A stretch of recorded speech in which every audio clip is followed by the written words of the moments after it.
Depuis 24 heures, Elisabeth Borne est au cœur d'un tourbillon médiatique.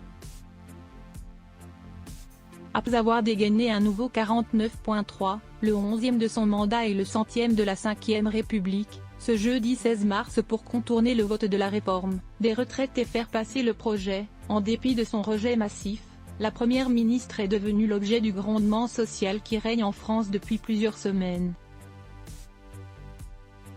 C'est d'abord l'expression de la chef du gouvernement, lors de son « annonce à l'Assemblée nationale », qui a attisé les tensions.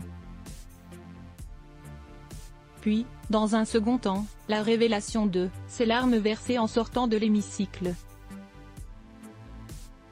Ébruitée dans la presse, cette scène était commentée ce vendredi matin par Olivier Dussault sur BFM TV. Au lendemain de nombreuses heures avec la population amassée dans les rues de nombreuses villes françaises, le ministre du Travail a démenti tout signe de faiblesse de la locataire de Matignon. La première ministre est solide, a immédiatement souligné Olivier Dussault, concédant tout de même un moment d'émotion. Toutefois, le ministre a nié les larmes rapportées dans l'Opinion, ou encore Le Monde. Elle ne pleure pas, a-t-il assuré en martelant qu'il ne s'agissait que d'un moment d'émotion. Et d'ajouter que la majorité lui a apporté un soutien, aussi uni que le soutien apporté à la réforme. Selon nos confrères, quelques ministres présents avec Elisabeth Borne dans la salle Colbert de l'Assemblée nationale l'ont confortée dans sa posture, afin de lui témoigner leur soutien.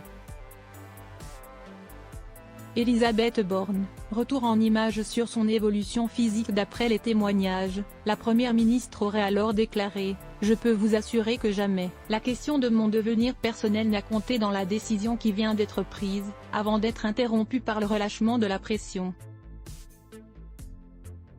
Pourtant, cette dernière était apparue impassible devant les députés de l'opposition. Celle qui disait assumer d'être infusible au service du dessein d'Emmanuel Macron, aura donc tout donné pour tenir face aux protestations. L'énième signe de fatigue d'un membre du gouvernement. Après plusieurs semaines de sorties houleuses. Article écrit en collaboration avec 6 médias. Crédit photo, Jacques Whitpoul. Best Image.